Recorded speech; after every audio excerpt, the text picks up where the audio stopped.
girls in engineering. I need more friends. Please join me. Hey guys, I'm Carla and I'm going to tell you why you might be interested in engineering, and I'm going to tell you my experience on my first year in engineering school. Engineering is the most common profession amongst millionaires. There you go. I'm going to tell you the ins and outs, what the boys are like, how many girls will be in your class, all the team between, and you know, the difficulty of it all, because I feel like girls in general don't really know exactly what goes on in engineering. You know, they know the name. Even me myself, I only found out when I was maybe year 11 when my brother started looking into it. And I feel like even still 50% in my degree, including guys, still don't know what engineering is. And I feel like it's just something that you're not taught about in school, because a lot of schools don't even offer engineering classes. And I feel like it should be talked about more because it's just as common and necessary as nursing. Like, engineering makes the world go round. But yeah, I personally did my own research. I watched so many YouTube videos and talked to, you know, my friends' dads, like he did it again, see, males. It is a very male-dominated field. You just gotta do a lot of research to actually know what you're dealing with, because it's not something you're taught when you're younger, so it's really hard to grasp the full concept of it. And let me just tell you guys, the reaction I get when I tell people that I do engineering is the most shocked expression, but in the best way. Like, people honestly applaud you for it. Their mouths literally drop to the floor. They go around telling everyone is just shocked that you're a female in engineering. And teachers in high school, they do warn you. They're like, are you sure you want to go into that? Like, it's pretty much for boys, but you know, I like to do things that other people aren't doing, and which is why it made me want to choose it more, because I was like, of course I want to go into that then. Anytime someone tells you not to do something, it tells you, it makes you want to rebel. That's just how the natural human psychology works. And you can even tell that there's limited content creator female engineers, because when I was trying to educate myself, I was trying to watch, you know, day in the life of an engineer girl, and there was literally, I think, 2 girls. And what excites me about engineering is the blend of theory and hands-on application. It's very multifaceted, and you can pretty much find your own interests and niche in engineering, because there are so many different types of engineering. Because it's not just about, you know, ideas in your mind and all theoretical things, but it's about bringing those ideas to life, and it's in a very tangible aspect. So you're doing a lot of practical work. And I also got especially inspired when I started watching F1 racing and seeing all the engineers behind who worked on the materials, who worked on, like, obviously how to make the car go as fast as possible, but also analyzing the racetrack and analyzing other drivers and how they can improve, like, their car to go faster, all the analytics behind it. And it also enticed me, obviously, how multifaceted it is and how many different industries you can go into, whether that be civil, whether that be architectural, whether that be mechanical. You can always find your niche, and a lot of them do overlap in the subjects that you do, so you're not just kind of constrained to one single, what do we call them? Like, kind of industry. It's not even what you study, because it's usually an industry. Like, aerospace is an industry in mechanical engineering, which is what I found out, because I wanted to do aerospace for a little bit. But yeah, I further ventured into the course because I realized that becoming a doctor wasn't really, didn't really align with the lifestyle I wanted to live as a teenager. You know, I still want to go out. It's way too much competition. Anyway, and commitment, so I decided, why not go into biomedical engineering, which is where you design things like neuroprosthetics, which I was really interested in, or any type of device to cure non-infectious and infectious diseases. And things like T-cell immunotherapy, where they engineered, I think it's like your white blood cells to fight off, you know, things like AIDS. I was really interested in that. And so I was originally going to do biomedical engineering, but then I found out that is also an industry in mechanical. So I chose mechanical, and now I'm interested in cars, even though I still don't really know anything about cars. But yeah, that is pretty much why I chose engineering. And I really hate people that don't do their proper research on it, what subjects it requires, what interests you require, because I feel like there's a lot of people that are just in it for the name. I'm going to tell you about my first day on engineering. It was kind of the orientation day, but pretty much I found 4 girlfriends, and I was like, wow, this is going to be it. Like, this is all of us. This is all I'm going to find. Let's stick together. Anyway, we had a good orientation, but then we had to get split off into, I don't know, some groups. And so after that finished, we all agreed that we're going to go to, you know, the markets, or like, you know, the groups they're trying to get you to join. Anyway, I did not get these girls' Instagrams, and so they were all together in the group somehow, but I was split up, and so I could not find them anywhere. I was stuck by myself like a little lost lamb in the big university, and I was so upset. Like, I kept trying to look out for them, And I don't know, everyone just looked like they had all their friend groups and everyone looked so content, and I just felt so lonely. Anyway, I ended up saying, okay, I'm just gonna leave. I've looked around for a bit, that's it for me. I have the heaviest bag on my shoulder. I had so much stuff considering I didn't even have to whip out my laptop, but I had so much stuff in my bag, like parked behind where the botanical gardens are. But I had no idea the street that I parked on because it was so busy on the first day that I couldn't find like a normal car spot. So I parked in some random street, did not take a photo of it, did not really take note of where I walked. I lost my car. I'm calling my mom up, literally crying. It's so hot. I have the biggest, I think I was wearing this top and I was just sweating. And I was like, Mom, I don't know where my car is. Like, this is it, it's gone forever. And I was seriously considering getting an Uber and getting him to drive me around until I found it. Anyway, I prayed. I literally prayed to God that I was gonna find my car. And I turned one street and I was like, come on, it's gonna be up this way. And I ended up finding it. Anyway, it was a very bad first day, but I was like, you know, it's only up from here. When I started attending my classes, it was such a mental shock. And furthermore, I accidentally put all my classes onto a 10-hour day with like, I think a 5-minute break in between if I was lucky, if one class finished early. So that was really, really stressful, and I couldn't really have time to like socialize properly and really relax. Like, my mind always had to be turned on. And yeah, this was just such an unrelenting mental grind because it was so much harder than the high school content, because everything that you learn in engineering is pretty much new, besides maybe a bit of maths, because I have a very strong mathematical background. But from high school, you know, you have maths, you have English, you have science, skills that you've been building since literally kindergarten, day one. Even like things like chemistry, you're still building it gradually. But everything in engineering was so foreign. And so you're kind of starting from that square one, but everything's automatically like hard already. There's no gradual stride to it. It's just a very exponential increase in difficulty. But yeah, I think the only way I kind of like learned how to handle all the stress and difficulty of it was just accepting how difficult it was, and like, you know, actually acknowledging that I had to put in time for this. It wasn't just going to come as easy how high school had been all my life and with the assignments.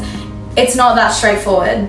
And you know, it's not the degree where you're like, oh, this subject's such a waste of time, like I could literally fall asleep in it. I hear so many of my like nursing friends or teaching friends say that, and I'm like, I wish I had a subject like that, because you always constantly have to be switched on. It's so tiring, like your attention span.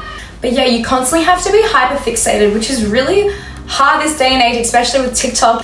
And even then, the information that they give you is still not enough. Like, you have to go back home, kind of redo everything that you just learned just to fully digest it and understand it, and then like, you know, continue watching your own YouTube videos to understand it. There's so much that goes on. Even in your first year, I thought it would at least be relaxing. It was a little bit, but you know, it's hard to get into. Okay, I'm just gonna say this now, but I do not suggest engineering if you don't have a strong foundation in mathematics. If you did not do advanced maths in high school and do well in it, don't go into engineering. I'm sorry. I'm just gonna say this now. Most people, I feel like 80% of the people that I knew were doing the bridging course have dropped engineering now after the first year. It's been way too difficult.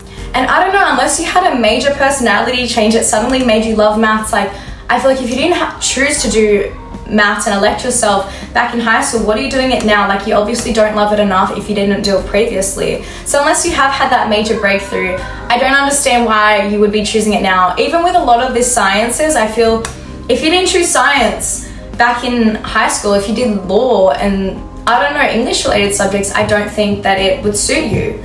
And this is the harsh truth, guys. I'm sorry, I'm gonna say it now, but it is. I'm filming this off my computer, hence the quality, but okay, yeah, I'm saying that. And I'm not saying that it's impossible to do engineering if you haven't chosen maths. Obviously, there's been miracle stories. I'm saying you need to have that breakthrough and that love for it, and just, I don't know. Of course, it's gonna happen in history. There's gonna be people that have, yeah, been fine.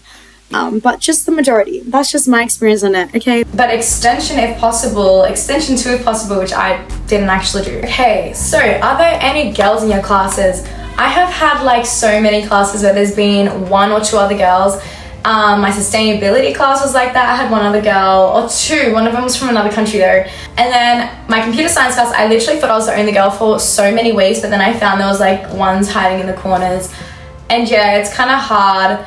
And sometimes it's, you know, we don't, like one of the ladies was so much older than me. She was actually in my group, she was fine, but it's not as I can't really relate to her. None of my classes were ever with my friends. I always got unlucky. I think I had one actually.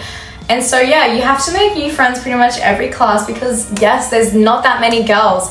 And so you will be in classes where there is none, or there might be one or two, but you don't even realize until the end of the semester because like you haven't seen them, they're like hiding somewhere. But sometimes they will, well at least my uni, they'll put all the girls into one class, like mechanics. We all had like a massive class of all the girls. There was a few guys, and so we all got to do the hard group projects together, and I feel like that was good. They made it like that on purpose. 2 out of my 4 girlfriends have dropped so far, so yeah, now that I only have one other friend left, like close friend, or maybe 2. So yeah, it's always changing your relationships just because it's hard for people to stay. But yeah, there's also so much mandatory group projects and labs which are quite extensive and difficult, so you will always be working with other people if that's what you like. And I still don't feel like I have found a strong group. Like I have found maybe 2 good friends that I enjoy and that I can relate to, but it's really hard because one, it's changing. 2, people live together. I don't live on campus. I live very far from my uni, so it's a bit of a different dynamic because they're obviously living together every day, and then I feel like a bit of imposter in their friend groups. And yeah, you'll slowly accumulate friends around the course if you just make friends in your group projects. It's that easy. And now the boys in computer science, they are a bit shy to talk to you sometimes. They can be like that, engineering STEM boys, but you know, sometimes all you have to do is be like, oh, like, what did you get for this? Or I don't know, ask them some question to spark up a little convo, and they're usually okay. But yeah, the guys in engineering, they actually can have really good style. There is, at least the uni that I go to, it's Wollongong, so there is. But yeah, they don't just wear tight jeans and Asics shoes.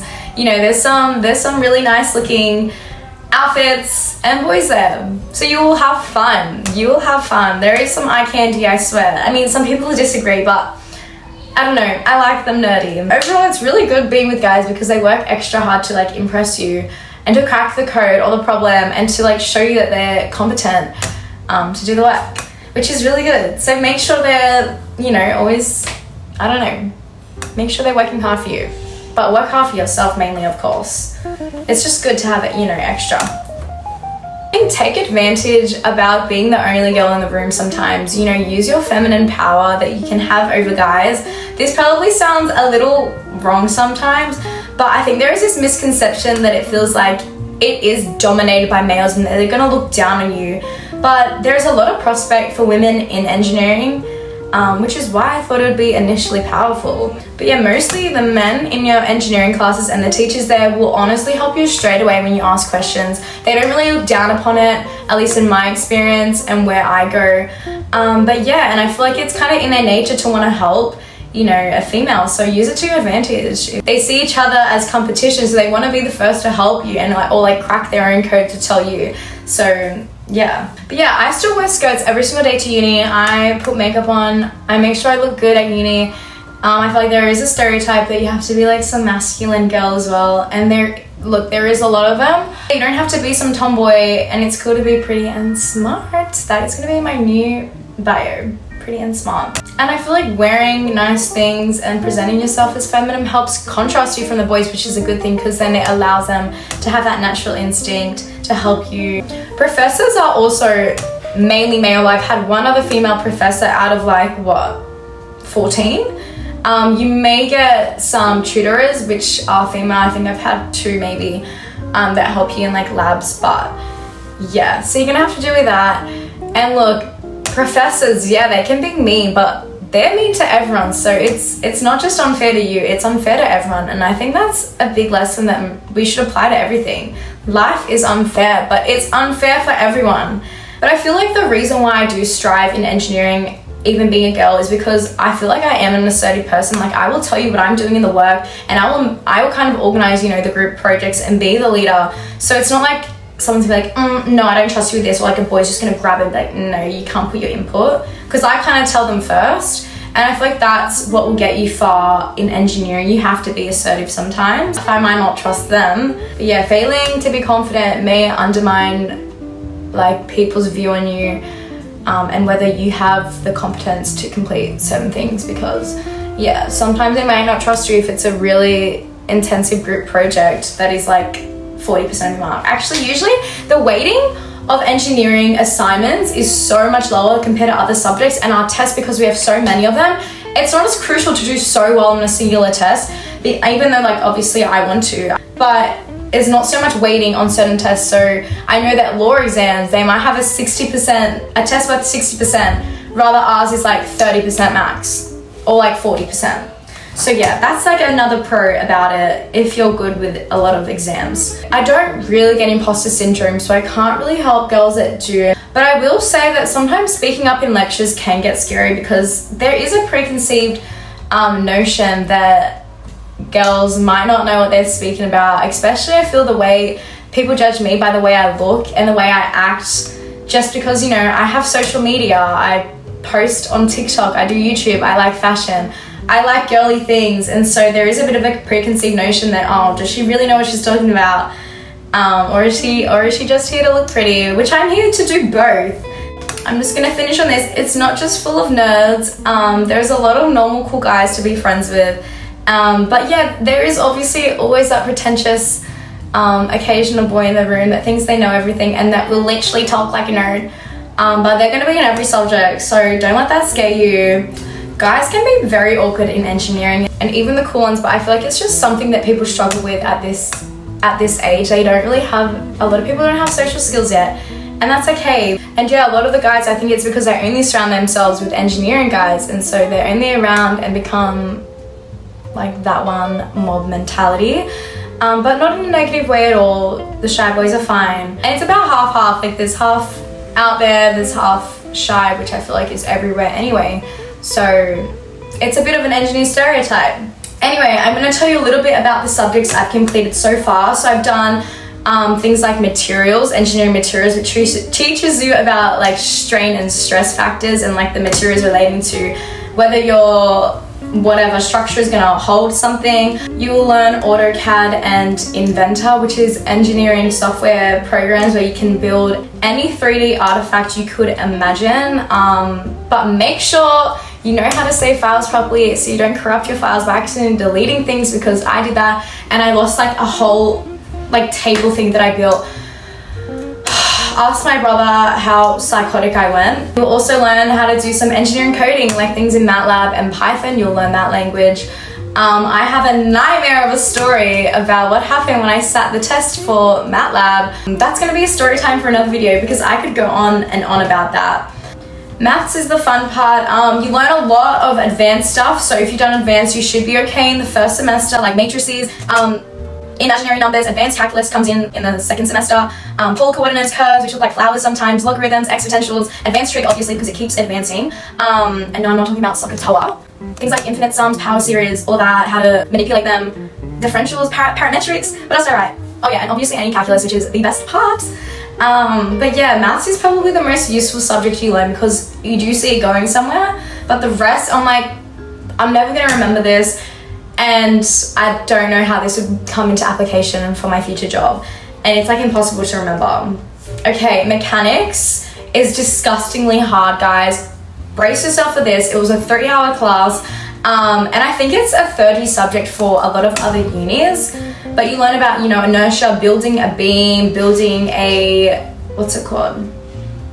And you like measure deflection and a bunch of other complex things, like you deal with the coefficient friction, so how different materials have different friction, which changes the way it like might slide on a platform, and you have to like build a crane which must satisfy all of these different measurements, and I don't know, it's all dependent on the way you design your crane. And yeah, it's very intensive, and the tests for it are so difficult. Physics that you do is so pointless. It is the most random physics course, and everything is disgustingly hard without, I'm not gonna say it. There are so many topics like electromagnetism, waves and lights, mechanics, but yeah, the formulas are just, it's not just applying one formula, it's applying like 10 in one question. and obviously like rearranging them a lot. You do like the whole entire book in one semester that you should have done, I don't even know. And yeah, it's just very broad, but they expect you to know the ins and outs about every little thing. The labs for them are also so pointless, but I guess they just want to teach you how to conduct like a very in-depth experiment. I hated them though, ew. And I had to do them at like 8 a.m. in the morning. When you go into engineering, you should be able to sit exams under pressure. You're gonna have to get used to that because there is so many quizzes and exams. It's not something like law where you just have to do, you know, write a whole bunch of essays. And that's the good thing about engineering. There is not much, I guess, writing involved. Yeah, you have to do your reports, but they don't want you to ramble. And now these tests, sometimes they are so hard that everyone literally might fail. The highest grade might be 60%. And so persistence is key. They often do scale when that happens. And don't ask me why they do this, because you can never show your full potential when the questions are that difficult. My biggest piece of advice though, and I've told my brother the same thing and he so agrees, and I've told a lot of people this, but do not go for the nerdy looking people for group projects. When you get to choose, do not choose them, because often they don't have enough confidence to even put their input into the project. So they won't even usually do anything. They're so like bad at organizing. I can't. Don't choose the nerdy people, please. Like sometimes, yeah, there is that one, but it's usually the more pretentious nerdy people that like will talk up. Yeah, go for like the not so cool, popular looking boys. But like, you know, the talkative mid guy that's funny, like they're usually the really smart ones. I feel like the one thing that also allows me to push myself in school is just not being afraid if I'm wrong or if I need help with something. I remember one class, everyone was always lost and no one would ask. Like this guy, my professor, would be writing super fast on the board. He was insane. And no one would like stop him or ask questions, and I'd be like, excuse me, what's that? Like, what does that mean? Where did that come from? And people are like grateful that someone else was speaking up, because you have to ask. Okay, get yourself an older brother or like an older friend that has been in engineering. I have an older brother, he's 1 year ahead, which is perfect because everything's still fresh in his brain, and he has helped me so much, like especially at the start more, venturing into engineering, even though I've gotten better grades than him now, which, sorry Raph, but it's probably from your help and my own help. So yeah, get yourself someone older that has had the experience that can tell you about what the exam difficulty is, because you might like over prepare for one subject and then, you know, be naive about the other. Okay, now we're going to talk about some prospects about engineering, but I feel like a lot of businesses, they need women in their representative teams to represent their clients and to have on site. So if you're decent at your job as a girl, you're gonna have an easier time finding jobs compared to guys, I feel, because obviously there's so many guys that are the same. And yeah, I feel like that's really good for us girlies in engineering because it's less competitive for us. I'll quickly touch on more making friends with girls. I feel like it is hard to relate to people to make friends in engineering because a lot of the girls, yes, they are so lovely and nice, but there is no connecting part or similar interest behind it besides engineering, as well with guys, because you know you can't really talk about, you know, your favorite TV show or fashion or certain books, and yeah, I feel like that's the hard part for me. You end up finding your people anyway, even if that's only one person, because yeah, there is a lot more masculine women who don't have interest in the things me and my sister would talk about, like matcha. That's what I wrote. That's so specific. Anyway, final advice, choose it. Make sure you like maths, make sure you like science. Take a break off work when you need to if you want to focus on engineering, because you will. Like, don't let everything overwhelm you, because I've had that many breakdowns from it. But yeah, take the leap. It's definitely the best subject you can take in STEM because you can find your own little niche. And yeah, we need more hot girls in engineering. I need more friends. And yes, as an engineer, you will feel top shit and have the ability to mock any other subject about how easy their subjects are. I'm telling you guys, we have the hardest degree and every engineer agrees with me. I hope you guys learned something. I hope this maybe influenced some people, or you know, just opened your eye up on the prospects about engineering, and what if you maybe wanted to, you know, change into the subject, because it's worth it. If you want more engineering content, I feel like this is what I really want to base my channel on, because I feel like this is a niche that is untouched on YouTube, especially for female content creators, and I want to show you guys more. And yeah, if you have any other questions, please put it in the comments down below. And yeah, follow for more. But thanks girlfriends for watching. I love you all so much, and I'll see you in the next video. Bye!